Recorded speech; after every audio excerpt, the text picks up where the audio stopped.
जय Hind and hello guys, स्वागत है आपका आपके अपने YouTube चैनल ज्ञानदेह होस्ट में। और इस वीडियो में मैं आपको बताने वाला हूं इंडियन एयरफोर्स अग्निवीर वायु इनटेक फरवरी 2025 बैच ऑनलाइन फॉर्म के बारे में कि कैसे आपको ये फॉर्म फिलअप करना है। तो आप इस वीडियो को देखते रहिए, यहाँ पर आपको रसन से लेकर प्रिंट तक स्टेप बाय स्टेप पूरी जानकारी दी जाएगी। तो चलिए शुरू करते हैं गाइज। अभी जो आप वीडियो में देख सकते हैं हमारी ऑफिशियल साइट जॉब्स ज्ञान रूटीन है, इसका लिंक वीडियो के डिस्क्रिप्शन में दिया है। जैसे ही आप लिंक ओपन करेंगे तो आपको जानने को मिलेगा 17.5 से 21 साल एज लिमिट रखी गई है। फॉर्म आप लोग 8 जुलाई 2024 से लेकर के 28 जुलाई 2024 तक भर पाएंगे। एज लिमिट आप देख सकते हैं कि आपका जन्म 2 जुलाई 2004 से लेकर के 3 जनवरी 2008 के बीच में होना चाहिए, तभी आप एलिजिबल रहेंगे अप्लाई करने के लिए। एप्लीकेशन फीस 550 रुपये प्लस जीएसटी भी आपको देनी होगी। और आप यहाँ पर बाकी की इन्फॉर्मेशन चेक करने के बाद में इंपॉर्टेंट लिंक के सेक्शन में आएंगे और फॉर्म अप्लाई ऑनलाइन लिंक ये ओपन करेंगे। देन आपके सामने वेबसाइट आ जाएगी। अब यहाँ पर आने के बाद में आपने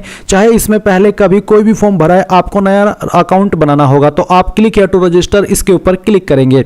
इसके ऊपर क्लिक करने के बाद आपके सामने ये वाला इंटरफेस आएगा। यहाँ पर आपको आपका नाम 10th के सर्टिफिकेट के अकॉर्डिंग एंटर करना है। एंड देन आपको आपकी ईमेल आईडी एंटर करनी है जो कि आप रजिस्टर करना चाहते हैं। फिर यहाँ पर आप आपका मोबाइल नंबर एंटर करेंगे। जनरेट ओटीपी पर क्लिक करेंगे तो आपके नंबर और ईमेल दोनों पर ओटीपी जाएंगे। पहले ईमेल वाला ओटीपी डालिए, फिर मोबाइल वाला, उसके बाद में कैप्चा कोड डालिए एंड देन रजिस्टर के ऊपर क्लिक कीजिए। अब आप यहाँ पर देखेंगे कि जो आपका रजिस्ट्रेशन है वो हो चुका है और आपको यहाँ पर एक ईमेल के माध्यम से जनरेटेड पासवर्ड सेंड किया है। अब आप यहाँ से ओके कीजिए। ओके करने के बाद में अभी जो आपने ईमेल आईडी रजिस्टर की है वो यहाँ पर डालिए। जो पासवर्ड अभी आपको मिला है ईमेल और मैसेज के माध्यम से वो यहाँ पर डालिए। एक कैप्चा कोड फिल कीजिए एंड देन लॉगिन के ऊपर क्लिक कीजिए। अब गाइस यहाँ पर आपके सामने पासवर्ड डिसाइड करने का ऑप्शन आएगा। अब आपको यहाँ पर एक न्यू पासवर्ड बनाना है, जिसका जो एक एग्जाम्पल है वो मैं आपको यहाँ पर दे करके दिखाता हूँ। आपके पासवर्ड के अंदर इंग्लिश का कम से कम एक कैपिटल लेटर ज्यादा कितने भी रख सकते हैं, कम से कम एक स्मॉल लेटर ज्यादा कितने भी रख सकते हैं, फिर एक स्पेशल कैरेक्टर और साथ ही डिजिट का इस्तेमाल करना है। और पासवर्ड की लेंथ 8 से 16 कैरेक्टर के बीच में होनी चाहिए। तो कुछ इस तरह का पासवर्ड आप बना लेंगे,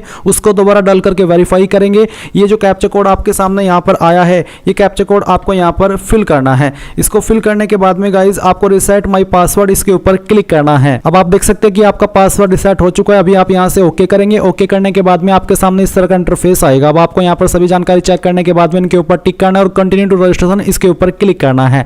अब आपको यहाँ पर आपकी अन्य इन्फॉर्मेशन फिल करनी है, जैसे कि नाम आप यहाँ पर आपका ऑलरेडी भर चुके हैं। आप इसको अभी भी यहाँ पर अगर कुछ चेंज करना चाहते तो कर सकते हैं। एंड उसके बाद में आपको यहाँ पर फादर नेम एंटर करना है, फिर आपको मदर नेम एंटर करना है 10th के सर्टिफिकेट के अकॉर्डिंग ही। आपका जेंडर आपको यहाँ पर सेलेक्ट कर लेना है। इसके बाद में आपको यहाँ पर जो आपकी डेट ऑफ बर्थ है वो सिलेक्ट कर लेनी है। तो जो भी आपकी डेट ऑफ बर्थ है वो आप यहाँ पर इस तरह से कैलेंडर के ऊपर क्लिक करके सिलेक्ट कर लेंगे। एंड देन गाइज यहाँ पर आपको बताना है कि are you serving NCE of IAF, अगर हाँ तो यस, नहीं तो आपको नो करना है। फिर आपको यहाँ पर आपका जो मैरिटल स्टेटस है वो देखने को मिलेगा। अब आपको यहाँ पर सेव एंड कंटिन्यू इसके ऊपर क्लिक करना है। अब आपके सामने क्वालिफिकेशन का सेक्शन आया है। तो आप कौन सी क्वालिफिकेशन के माध्यम से अप्लाई कर रहे हैं, 12वीं पास से, 3 ईयर डिप्लोमा से या फिर 2 ईयर वोकेशनल कोर्स से।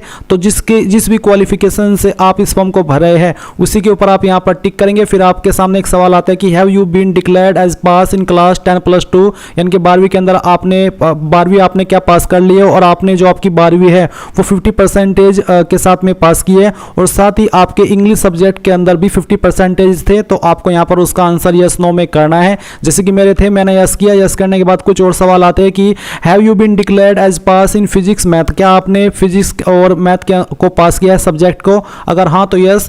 जैसे कि मैंने यस किया। यस करने के बाद में आपको 10+2 का स्ट्रीम बताना है कि आर्ट्स से किया है, साइंस से किया है या कॉमर्स से। जिससे भी किया है वही आप टिक कर देंगे। कैटेगरी अप्लाइंग फॉर, तो आपको बताना है कि साइंस सब्जेक्ट के लिए अप्लाई करें या फिर अदर देन साइंस सब्जेक्ट या फिर दोनों के लिए। तो जिसके लिए भी आप अप्लाई करें वही आप यहाँ पर सेलेक्ट कर लेंगे। फिर आपको यहाँ पर आपका एजुकेशन बोर्ड सेलेक्ट करना है। अगर आपका बोर्ड यहाँ पर है तो आप यहाँ से सेलेक्ट कर लें, नहीं तो आपको यहाँ पर अदर का ऑप्शन देखने को मिल सकते हैं।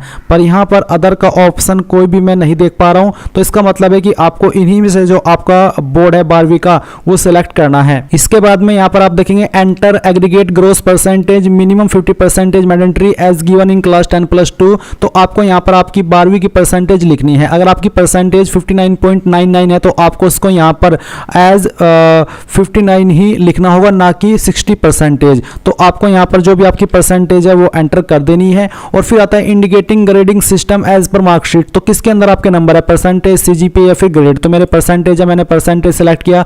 फिर आपको यहाँ पर आपके सब्जेक्ट वाइज नंबर बताने हैं। तो आपको इंग्लिश के अंदर कितने नंबर आए थे वो यहाँ पर डालना है, टोटल मार्क्स आपको यहाँ पर डाल देने हैं, मैथ में आपको कितने नंबर आए थे वो आप यहाँ पर डालेंगे, फिजिक्स में आपको कितने नंबर आए थे वो आप यहाँ पर एंटर कर देंगे, बायोलॉजी में अगर आपके पास थी तो आपको कितने नंबर आए थे वो आपको बताना है। साथ ही साथ आप यहाँ पर इस तरह से जो आपके टोटल नंबर है वो भी एंटर कर देंगे। एंड देन फिर आता है सब्जेक्ट वाइज परसेंटेज। तो सब्जेक्ट वाइज परसेंटेज आपकी क्या थी, यानी कि किस में आपको कितने आए थे। तो बेसिकली अगर 100 में से 94 आपको नंबर आए हैं तो आपकी परसेंटेज भी 94 ही रहेगी। तो इसी प्रकार से आपको यहाँ पर ये एंटर कर देना है।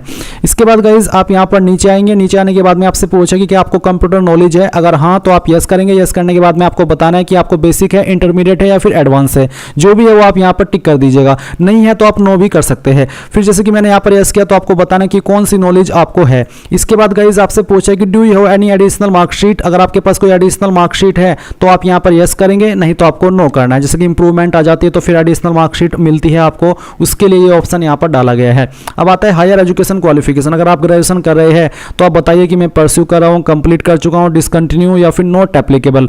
अगर आप बिल्कुल भी कुछ नहीं करें तो आप नॉट एप्लीकेबल सेलेक्ट कर सकते हैं। अगर आप कर रहे हैं तो आप परस्यूइंग सेलेक्ट करेंगे। परस्यूइंग का ऑप्शन यहाँ पर एक्टिव है, देख सकते हैं आपके सामने। फिर आपको ये भी बताना होगा कि कौन सी क्वालिफिकेशन आप परस्यू कर रहे हैं, इंजीनियरिंग या फिर नॉन इंजीनियरिंग। तो जो भी आपका स्टेटस है वो आप यहाँ पर टिक कर दीजिएगा। जैसे कि मैंने इंजीनियरिंग सेलेक्ट किया तो फिर आपको उसका स्ट्रीम भी बताना है। अगर आप नहीं बताना चाहते तो आप नॉट एप्लीकेबल के ऊपर क्लिक करके यहाँ पर सेव करेंगे and then save and continue के ऊपर क्लिक करेंगे। नाउ गाइज आपको यहाँ पर डॉक्यूमेंट अपलोड करने का ऑप्शन दिया है, जहां पर आपको बोला है फैच डॉक्यूमेंट फ्रॉम डिजीलॉकर। आपको डिजीलॉकर के माध्यम से यहाँ पर इसको फैच करने के लिए भी बोला है। अगर आपको डिजीलॉकर से फैच करने में कोई प्रॉब्लम आ रही है, क्योंकि डिजीलॉकर की वेबसाइट का सर्वर काफी डाउन रहता है, तो आप खुद से भी अपलोड कर सकते हैं। डिजीलॉकर से ही अपलोड करना कंपलसरी नहीं है। अगर कर पा रहे हैं तो अच्छी बात है, नहीं कर पा रहे तो आप आपके पास जो सर्टिफिकेट है वो आप यहाँ पर अपलोड कर दे।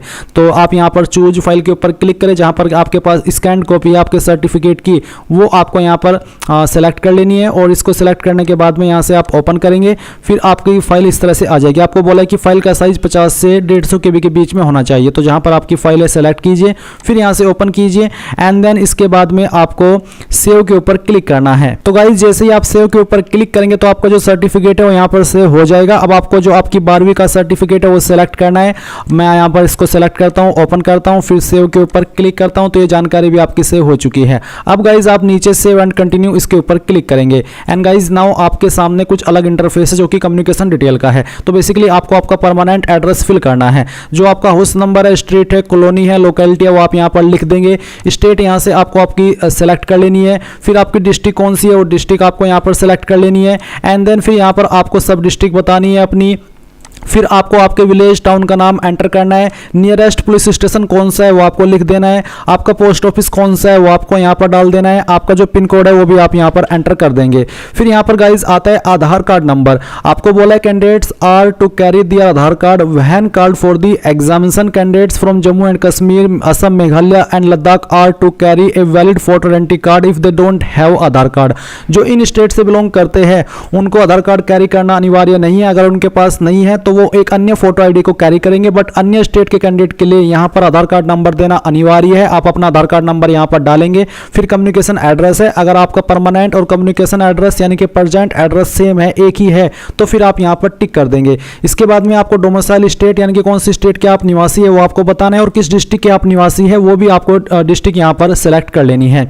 ये सिलेक्ट करने के बाद में गाइज यहां पर आपको नीचे सेव एंड कंटिन्यू इसके ऊपर क्लिक करना है। अब आपके सामने यहां पर एडिशनल डिटेल का ऑप्शन है जहां पर आपको फिजिकल रिलेटेड जानकारी देनी है। तो यहां पर सबसे पहले एंटर आइडेंटिफिकेशन मार्क, आपकी बॉडी के ऊपर वो निशान जिससे आपकी बॉडी की पहचान होती है। ये निशान आपकी बॉडी के ऊपर कहीं पर भी हो सकता है, बट जो प्राइवेट जगह होती है वहां पर वाला निशान मत बताइएगा। उसके अलावा जो आपके बॉडी पर कोई परमानेंट निशान है वो आप यहां पर बता सकते हैं। इसके बाद में आप यहां पर देखेंगे कैंडिडेट हाइट, तो आपकी हाइट कितनी है वो आपको यहां पर सेंटीमीटर के अंदर बतानी है और फिर आपको बतानी है आपकी चेस्ट का साइज कितना है, ये भी आपको सेंटीमीटर के अंदर बतानी होगी। फिर आपको यहां पर आपकी वेस्ट का साइज बताना कि आपकी वेस्ट कितनी है, तो जितनी भी है वो आपको यहां पर लिख देनी है और ये आपको सेंटीमीटर के अंदर ही बतानी है। इसके बाद में आपको शू साइज भी आपका बताना होगा एंड देन फिर गाइज नीचे आएंगे एडिशनल डिटेल में जहां पर कुछ और सवाल पूछेगी कि आपके पास एनसीसी सर्टिफिकेट है, अगर हाँ तो यस, नहीं तो आप नो करेंगे। इसके बाद में क्या आप एक चिल्ड्रन है जो कि serving retired discharge decreased air force personal से है, अगर हाँ तो यस, नहीं तो आप नो करेंगे।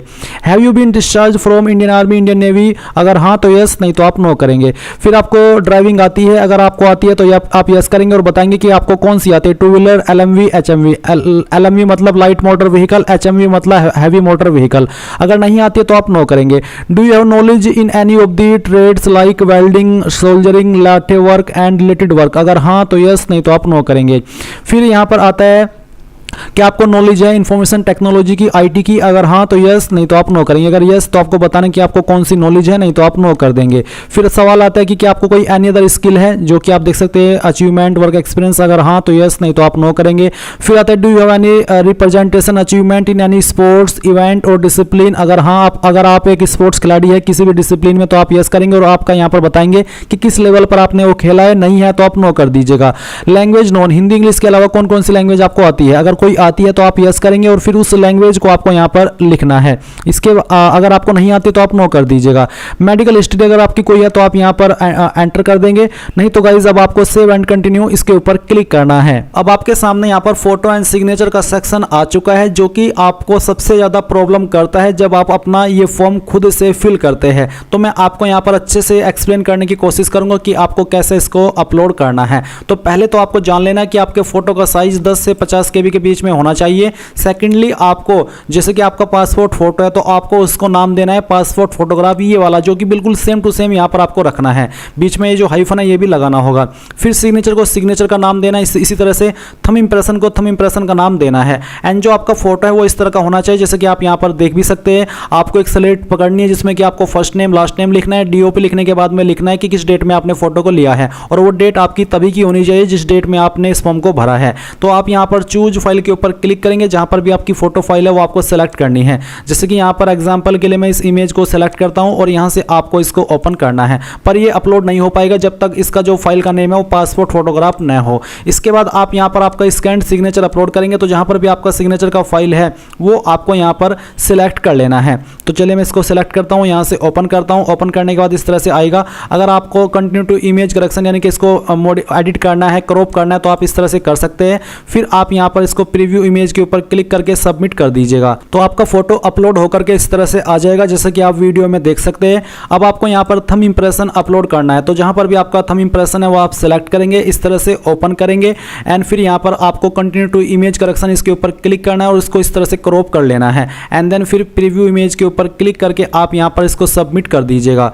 सबमिट करने के बाद में अगर सब कुछ सही हुआ तो आपका फोटो यहाँ पर इस तरह से आ जाएगा। अब आपको यहाँ पर एक लाइव इमेज कैप्चर करना है, तो आप स्टार्ट कैमरा के ऊपर क्लिक करेंगे, आपका कैमरा चालू हो जाएगा और फिर आपको यहाँ पर इस तरह से पहले अलाउ कर देना है। और जो आपका कैमरा है इस तरह से कैप्चर करने के बाद में आपको ये जो आपको एक ब्लैक रेड यहाँ पर लाइन देखने को मिल रही है, इसके बीच में आपको आपका फेस एडजस्ट करना है। एंड देन फिर आपको कैप्चर इमेज इसके ऊपर क्लिक करना है और अपना फोटो यहाँ पर रियल टाइम वाला कैप्चर करके सेव एंड नेक्स्ट के ऊपर क्लिक करना है। गाइज यहाँ पर मैं आपसे माफ़ी चाहूँगा कि जो मैं यहाँ पर फोटो लाइव अपलोड कर रहा हूँ वो मैं यहाँ पर सही से अपलोड नहीं कर पा रहा है। उसका रीज़न ये है कि मैंने जो फोटो यहाँ पर अपलोड किया है वो किसी और का किया है, क्योंकि मैं जब कोई भी फॉर्म भरता हूँ तो डेमो के लिए भरता हूँ और उसमें मैं अपना फोटो अपलोड नहीं करता। तो इस वजह से यहाँ पर जो उनका सिस्टम है वो मेरा रियल टाइम फोटो एक्सेप्ट नहीं कर रहा है, क्योंकि मैं फोटो तो किसी और का अपलोड किया हूँ बट जो रियल टाइम है वो मेरा फोटो है, तो ऐसे में वो यहाँ पर एक्सेप्ट नहीं कर रहा है। इसलिए मैं आपको आगे का प्रोसेस अन्य वीडियो से दे रहा हूँ जिसमें कि आपको बताया जाएगा सिटी सिलेक्शन आपको इसके बाद में कैसे करना है। तो आपके सामने जैसे आप फोटो अपलोड कर देंगे सिटी सिलेक्शन का ऑप्शन आएगा, आप यहाँ पर आपके सेंटर की प्रेफरेंस देंगे। पहले आपको आपकी स्टेट की प्रेफरेंस देनी है और फिर आपको आपकी सिटी की प्रेफरेंस देनी है। तो एक एक करके आप जहां पर चाहे आपकी सिटी प्रेफरेंस ले सकते हैं। एंड जैसे ही आप ये दे देंगे फिर उसके बाद में आपको ASC सिलेक्शन की प्रेफरेंस देनी है। पहले आप यहां पर आपकी जो ASC प्रेफरेंस फर्स्ट है वो देंगे, फिर आपको सेकंड देनी होगी, फिर थर्ड, तो इसी तरह से एक एक करके आप प्रेफरेंस दे देंगे। देन आपके सामने फॉर्म का प्रीव्यू आएगा, जो भी जानकारी आपने भरी है वो आप चेक करेंगे और डाउनलोड ड्राफ्ट एप्लीकेशन फॉर्म इसके ऊपर क्लिक करके आप इसको डाउनलोड कर लेंगे। यहाँ पर आपको आपका पैलेस लिखना है कहाँ से आपने फॉर्म को भरा है और फिर यहाँ पर टिक करने के बाद में आपको कंटिन्यू टू पेमेंट इसके ऊपर क्लिक करना है। एंड देन गाइज यहाँ पर आप अपनी एप्लीकेशन फीस जैसे ही जमा कर देंगे तो आपका फॉर्म फाइनल सबमिट हो जाएगा और आपको अपने फॉर्म का फाइनल प्रिंट लेकर के रख लेना है, क्योंकि ये बाद में आपको काम आएगा। तो इस तरह से गाइज आप लोग इस फॉर्म को भर पाएंगे। आई होप ये जानकारी आपको पसंद आई होगी।